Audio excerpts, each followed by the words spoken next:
living EV only with our long-term Mini Cooper SE and a LiveWire 1-2 short-range urban EVs show me the pros and cons of electric life. Electric vehicles are more common than ever, as are public charging stations that offer a level 2 or DC fast charging. But there are a lot of folks who are still hesitant to take the plunge on EV living. I'm one of them, so I decided to spend a month exclusively driving EVs, specifically our long-term Mini Cooper SE and a LiveWire 1 motorcycle. We've talked about our long-term Mini on CNET before. And while I generally agree that it's fun to drive, nicely equipped and easily the best car in Mini's current lineup, I'm not so sold on its EPA-estimated 114 miles of range, which, frankly, I've yet to see. Still, as a city car, the Mini SE excels. Its small size and nimble handling make it a breeze to whip around in Los Angeles traffic, and it's easy to park in tight city spaces. The ride is on the stiff side, but it's not overly bouncy or jarring, and the interior is nicely appointed, with enough room in the back for a large grocery trip. My issue with the Mini comes down to charging speed. Plugged into a DC fast charger, the Mini maxes out at 50 kilowatts. And because the battery isn't that big, 32.6 kilowatt-hours, this means going from 15% to 80% usually takes about 30 to 45 minutes.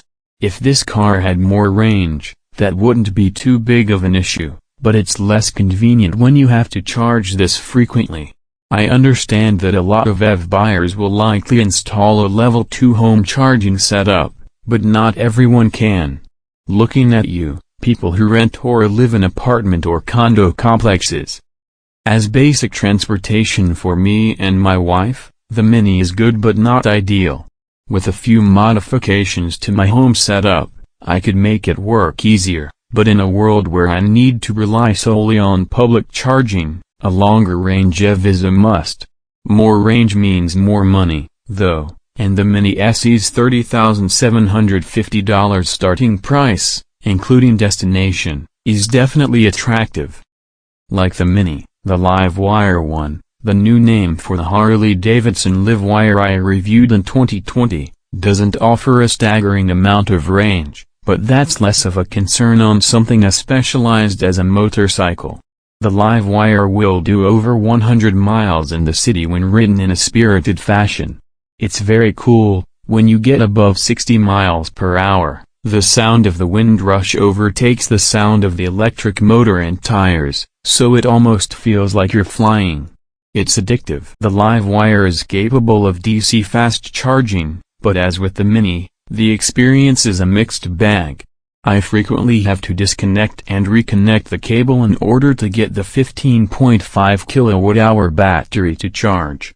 The LiveWire can't accept level 2 charging, which is a major bummer. So my lack of a home charger is a moot point in this case. Instead, I have to plug into a 110-volt household outlet, and the LiveWire takes about 8 hours to charge this way. The LiveWire is a lovely bike, but at about $22,000, it's way too expensive, and that's a drop from when the original Harley-Davidson branded version launched. The bike's issues are less the fault of LiveWire specifically and more the realities of electric motorcycles in 2022. They just haven't received the same kind of development investment as cars, but at least products like the LiveWire feel like real motorcycles, rather than just jumped-up e-bikes. So what did going electric for a month show me? First, I haven't lost any enthusiasm for EVs, cars and motorcycles alike. This month of all-electric motoring showed me just how close these cars and bikes are to not needing any justification for people like me to buy them.